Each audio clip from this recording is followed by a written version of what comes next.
Atin ang mga pangarap, kung saan ang mga hiling ay nawawala. Narito si Mimi, walang hiling na maaantala. Isang hardin na nawala ang kanyang mahiwagang liwanag. Pumasok si Mimi upang ayusin ang lahat.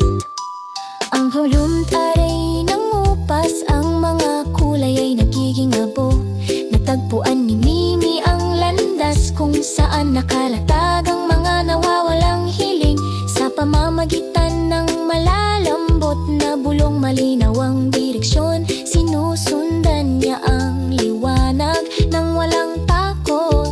Yuri po pa sa mga maambong sulok, nagtatago ang mga lihim. Kasama ang mahiyain na mga espiritu ng hiling, naglalakad si Mimi ng buong pagmamalaki. Isang nagniningning na landas ang bubunyag ng daan, nagsisimulang gumaling ang mahika ng hardin.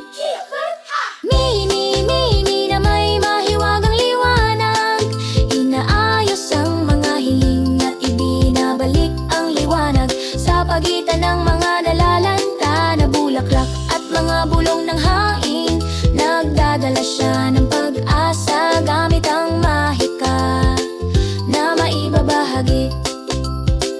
Ang mga nakalimutang hiling na ilipat ng hangin, tinatawag sila ni Mimi pabalik ng mahinahon ulit. Ang mga espiritu ay bumangon, kumikislap ng maliwanag, bulong ng hardin.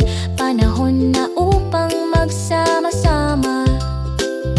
Pinagagaling ang mga bulaklak, ngayon namumukadkad ang mga talulot.